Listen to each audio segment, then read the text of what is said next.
Peach County Jail isn't just a building, it's a kingdom. And the man who runs it isn't a warden. He's a constitutional officer with powers older than most of the laws that govern him. His office sits in the same building as the jail, giving him near total control over what happens inside. See, in Georgia, the sheriff isn't a county employee. He is a state constitutional officer listed in the Georgia Constitution as independent from local government. That independence means he alone controls the jail's policies, staff, and medical care. The county pays the bills, but cannot tell him how to spend them. His name is Robert Buck Shannon. He took office this year, but the jail's reputation, of course, didn't start with him. The abuses predate his tenure by decades. Peach County, Georgia, is a place where people die from medical neglect and guards sexually irate assault inmates. It's a carceral system where the DOJ released a 93-page document of the unconstitutional conditions in 2024, including inmates being abused and subjected to violence. That is Buck Shannon. But the new sheriff, Shannon, he promised reform. He talked about focusing on mental health, about hope, and about fixing what was broken. But inside Peach County Jail, it seems like nothing ever changed at all but the name on the sheriff's door. Wow.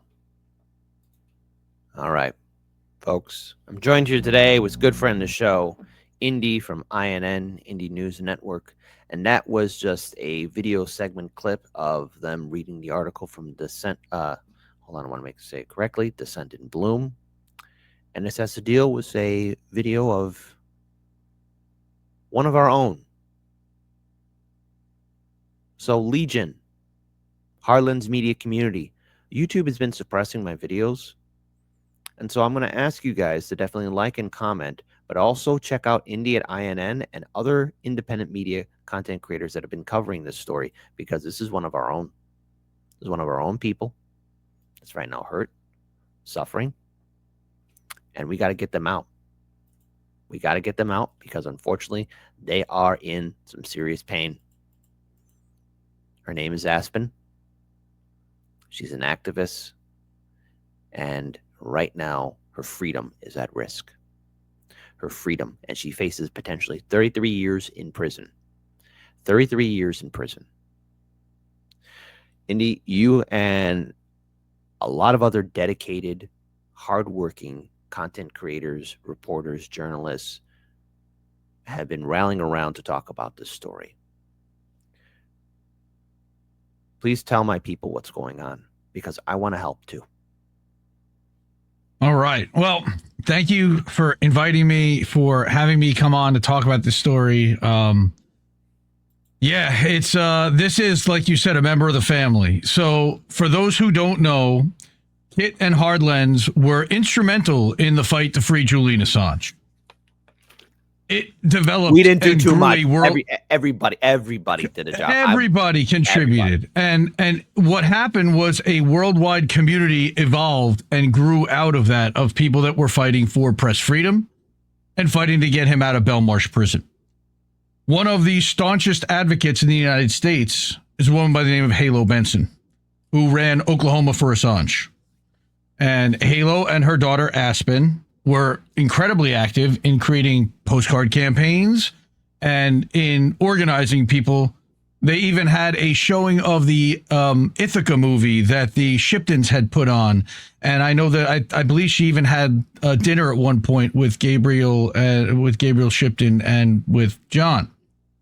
And after that, you know, it was great. You know, when we got him out, she's actually still been working on the Pardon Assange campaign, because the work didn't stop when Julian left Belmarsh.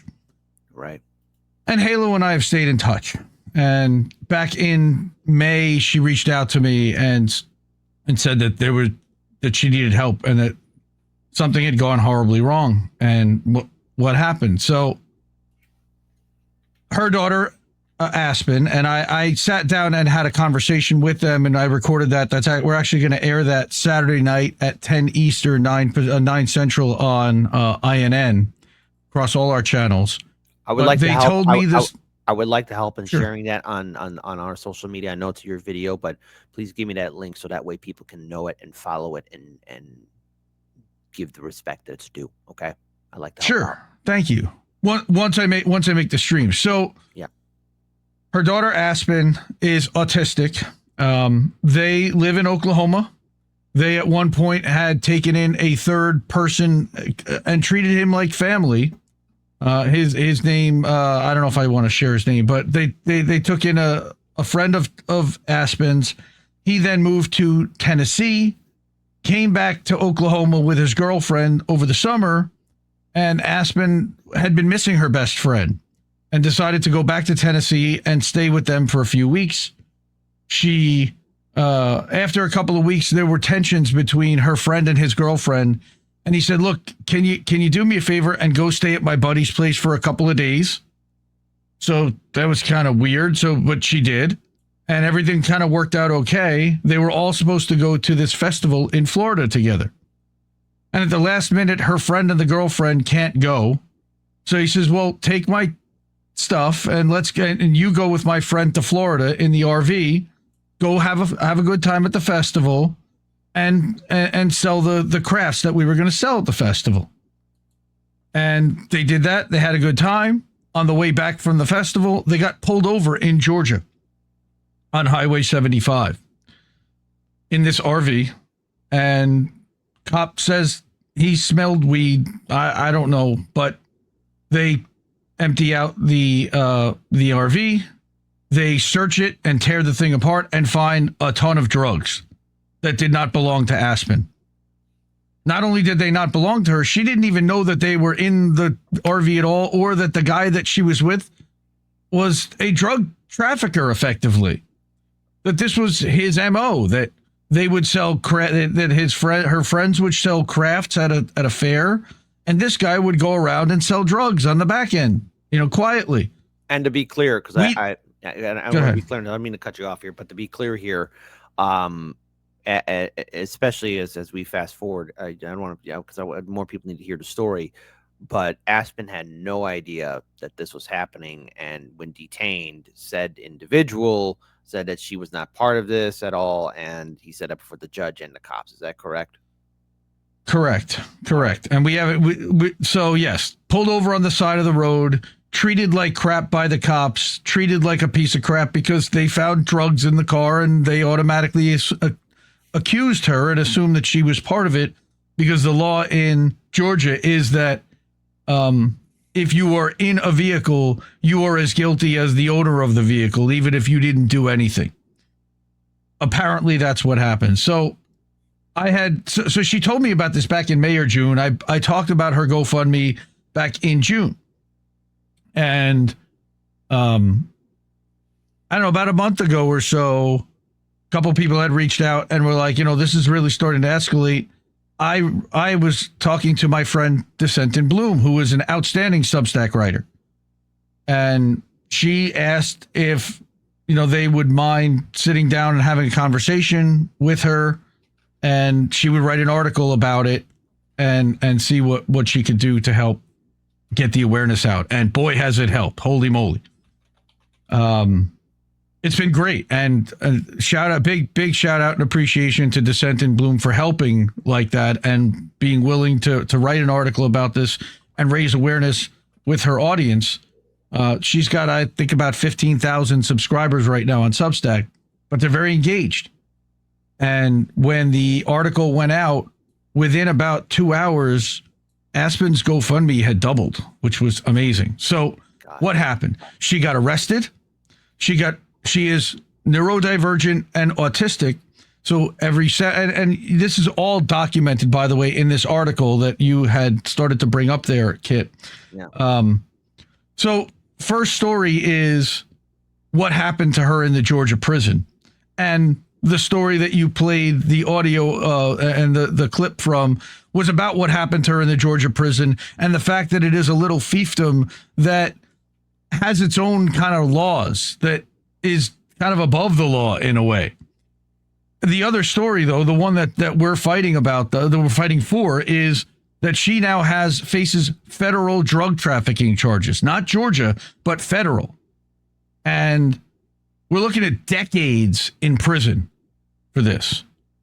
The charges need to be dropped. They need to be dismissed at this point, or these are mandatory minimum sentences. And she's looking at losing her basic adulthood. She's 27 years old, 28 years old.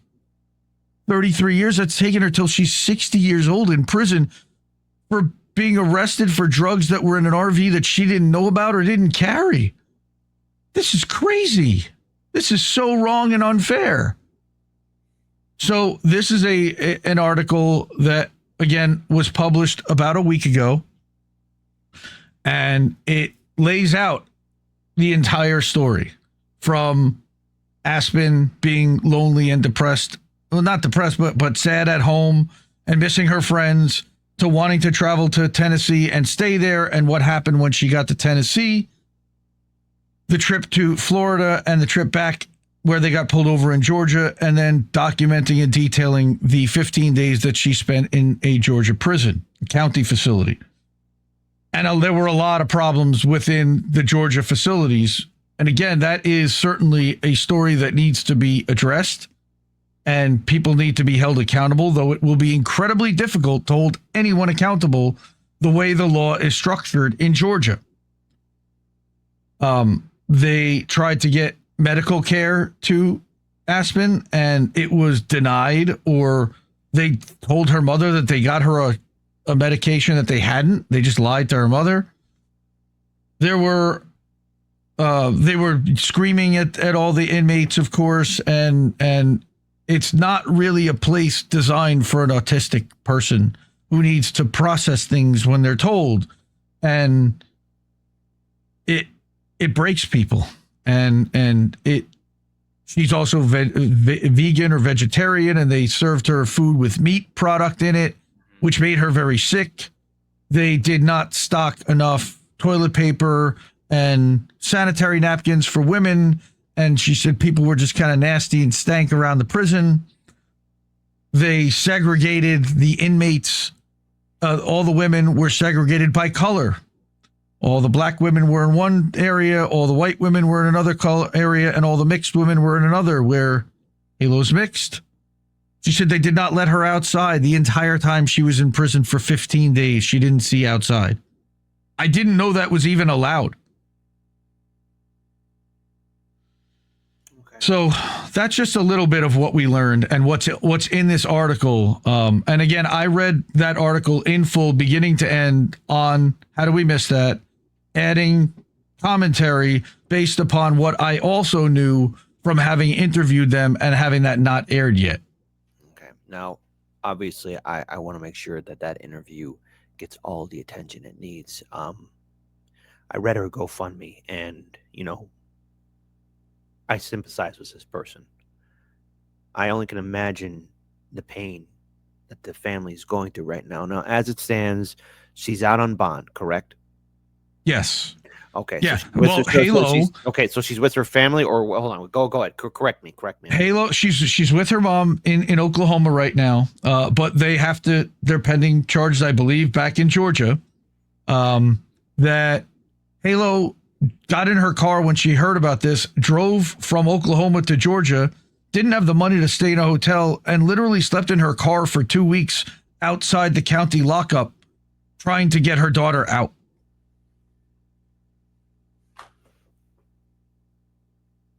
And one of the things that this GoFundMe will help do, in addition to paying lawyers' fees and experts and everything else, is hopefully getting so that she doesn't have to do that again for the trial. Wow. Basics. Is there, in regards to the legal team, obviously, look, lawyers cost money, but I mean, this obviously needs to get a little bit more attention. I know that my channel, I only could do so much. Obviously, the YouTube suppression is very real. I think that's something that you and I have dealt with. But are there any groups and organizations that are stepping up? Because right now, we've got at least a good, how many people? 130 people watching us on the YouTubes, maybe 50 people watching us on X. Rumble people, hey, we got about, correction, on Kick people, we got about 15, and Rumble, we got about a good 40. So, all right, people, if these are all individuals, we need to definitely share this story out there, and I will be clipping this. Everyone needs to do whatever they can to bring more awareness to this, because it's very clear this is an accident. All right, what happened to Aspen is not her fault. She look, we all make mistakes, we all trust people that we shouldn't be trusting, but this is in regards to the real bad guys out there, who get off scot-free, let's say people who are on an Epstein list or other nefarious corporate overlords who seem to get a slap on the wrist. This is a bit of an overkill for somebody who's 27 years old, who could face nearly 3 decades behind bars, walking out at the age of 60. This is rather madness now. And yeah, I think also the testimonial of the guy who had the RV can be used as evidence too, because he telling the judge and the cops, no, she had no part in it.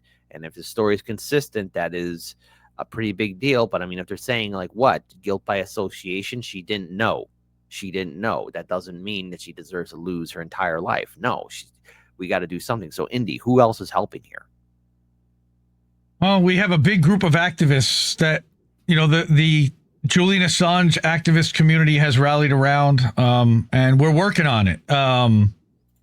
They're kind of on their own, and that's why we're all stepping up to be like, are we really just going to allow this to happen? No, this is an injustice, and we all need to kind of step up and help out.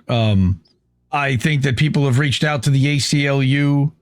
I believe that there are other organizations that they are reaching out to, also having to do with autism awareness groups, because you're talking about an autist being sent to prison for decades. But apparently autism in prisons and mental health, problems in prisons is not an uncommon thing. And they have abandoned so many mental health programs over the last several years that the police now have to deal with people that would have otherwise been put in institutionalized and given mental health care, and now they're put into general population with prisoners and treated in a way that breaks them. And the suicide rate among autistic people is very high, especially in prison. It's a real, we don't want to end up in a situation like that. Obviously, it's just we need all hands on deck to help out, and that's why I've stepped up this month to help out. I'm interviewing them. We're going to host a fundraiser live stream later on at the end of the month. We're going to release details of that on the Saturday night live stream and share exactly how that's going to go and what's going to happen. We're still working out exactly what the schedule is going to look like. And then what I'm hoping is that after we do the live stream, that every day or another channel will be willing to run the live stream video, all right, the replay on their channel to help raise awareness and bring their audience into this story. I've already gotten the Oz and Shanda from Beauty and the Boomer are going to run it on Saturday, the 8th of November. You have hard lens. Thank you. And others that, if anyone, any channel, I am willing to make that show available to them to stream out to their audience. And I would encourage and hope that they do that. Mm-hmm. All right. And again, this story is really, it's really tough. And if it was your kid, and this is the thing that I've got daughters, all right? Think about, as a parent perspective, I've raised my daughter. Now, Halo said in this interview with me that her daughter has a hard time, and she trusts too easily. That's part of the conditions with autism, is reading people and being suspicious of people is something that they have trouble with. And how would you be able to see this, even if you weren't? But processing that, she basically told me that she's like a 17 or an 18-year-old, even though she's a fully grown adult with regard to body, but mentally she's a little bit slower when it comes to personal relationships. And it's just so hard to hear that. Again, as a parent, you did everything that you quote unquote right. I got my kid to adulthood, and now she's facing losing her entire adulthood to something that it was somebody she implicitly trusted that told her to go on this trip. This person the entire time acted on the up and up, and if they had just gotten back to Tennessee, she would never have known that anything had even happened. There was questions as to why he even drove through Georgia in the first place, knowing that, having what he had in the car and knowing what could happen, there were apparently other ways to drive back. There's a lot of weird questions having to do with this stuff. Yeah. And it just breaks me as a parent that this could happen to somebody's daughter, and that she could be left without very much help. And Halo also is incredibly grateful for the support that she's gotten. Yeah. And she pointed out that that there are many people that don't have a large community like the Assange community she has behind her to help get the word out and to help bring in experts and do live streams and fundraisers and all the things that we're doing. And I wish that there were more people out there to do that for everybody else, but we're going to do what we can for Aspen and for Halo.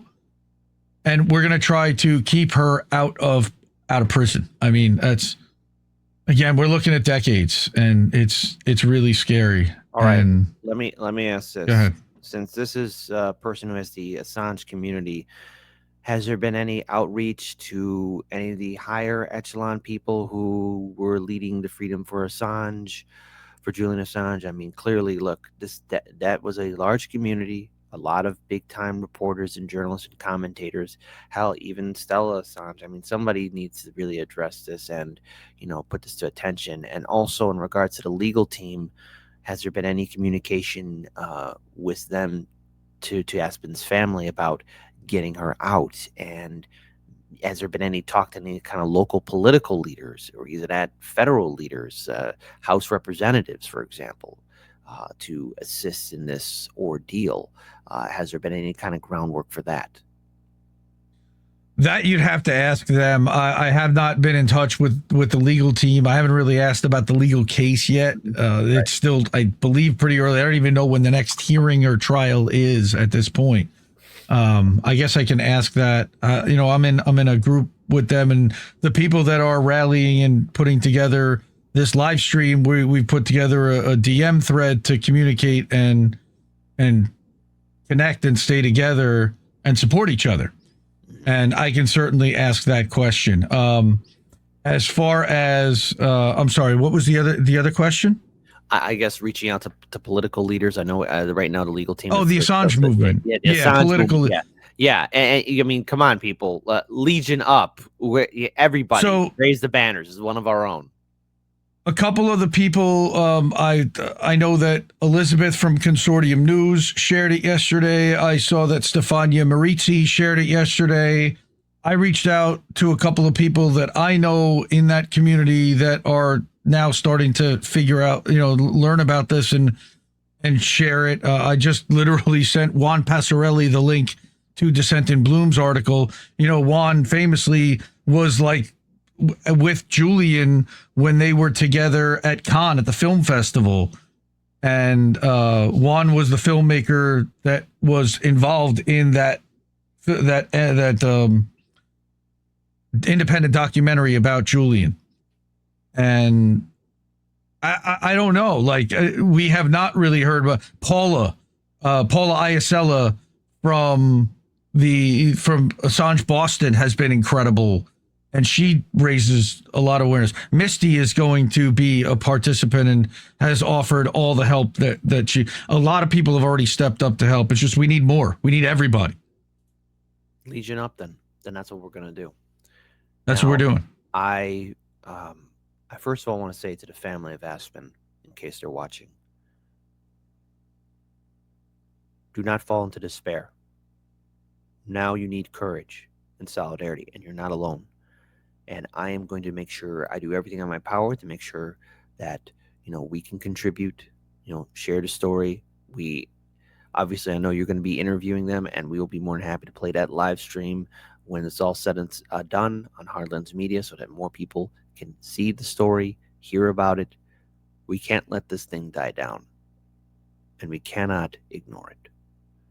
When I read the GoFundMe, I thought about people close to me, and I thought about some of the trials and tribulations that I myself am going through.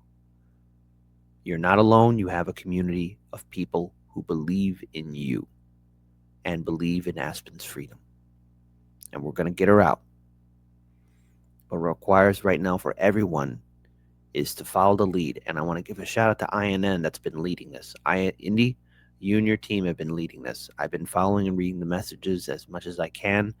And when this stream is available, count me in to support, to give my 2 cents, and whatever cheer I can bring in. Because this is a fight we have to be involved in. And I do pray and hope for immediate release and freedom. This has gone on too far. It's clearly something that's out of control. And I stand in solidarity with Aspen. Is there anything else that people can do right now to help out? GoFundMe and share this. Share the GoFundMe. Share the article from Descent in Bloom. Tell somebody you know about what's happening. Maybe they know somebody that can help. I just put a link to their GoFundMe in the chat. I know that Hard Lens is trying to raise money. Everybody's trying to raise money. Honestly, I've never seen it like this. Yeah. Everybody seems to be hurting right now. It's really rough. And I feel has for to everyone. wonder. One has to wonder if there's a plan. From people having living expenses, and I see you, Daniel, out there on Rumble. Yes, I've been seeing your stuff, but like, dude, all right, I'll talk about that another time. But yes, we do see you. Yes. So, but yes, step up to help all the people. Help the people around you that need help.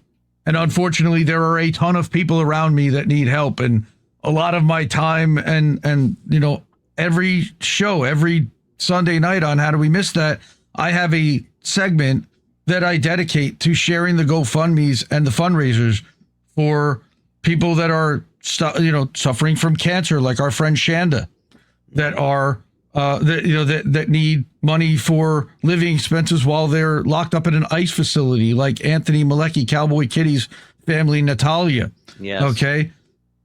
All right. Like our friend Oz the Boomer, who's also going through a health thing, but has been really quiet about it.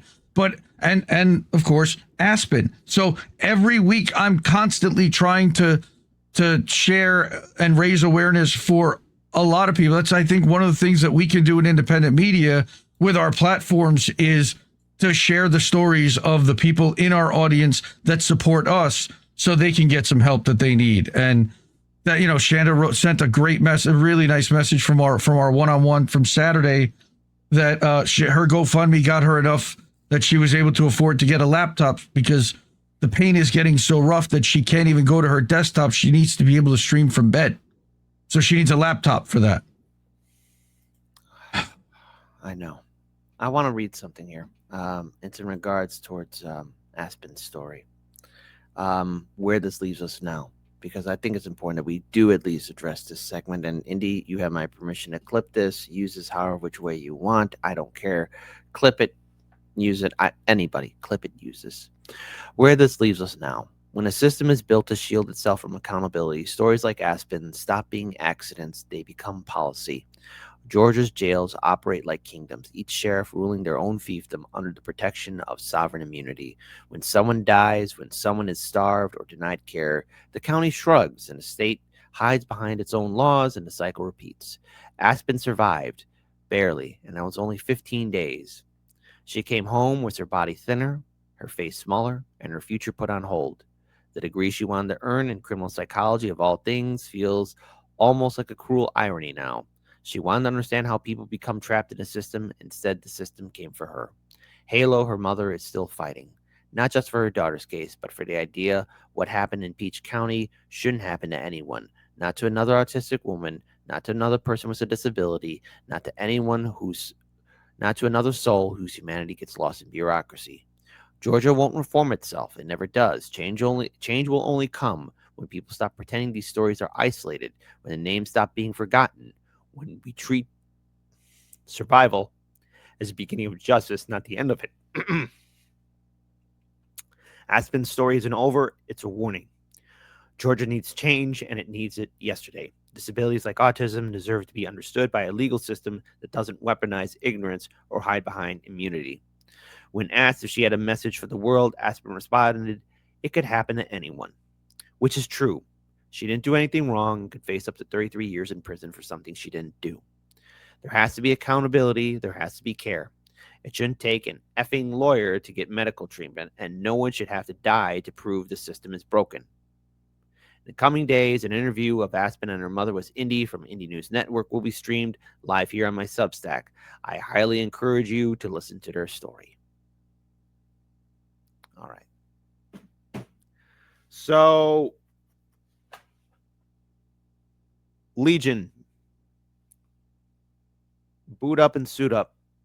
Spread the word. Mount the banners, hang the banners. Formation. Let's go get Aspen out of there, okay? Let's try and share this with any politician who will listen, any media outlet who will listen, anybody with influence to listen. And Aspen, if you are listening to Indy's words and to my words, and if you're seeing the chat, stand tall. You're going to be okay.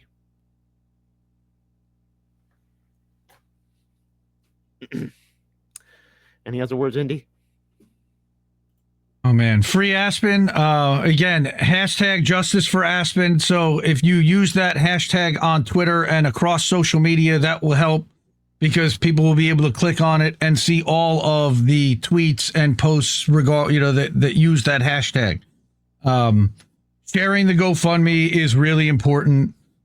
Show up at our live stream on Saturday night at, again, 10 Eastern, 9 Central, on Indie News Network, on YouTube, on Rumble, on Substack. That's innnewsletter.com. And yeah, just prayers for Aspen. Really hold positive thoughts. Good vibes. It certainly helps. But some cash at GoFundMe also helps if you have it. If not, sharing her story and sharing the GoFundMe and sharing this article so more people are aware would really be tremendous. Thank you.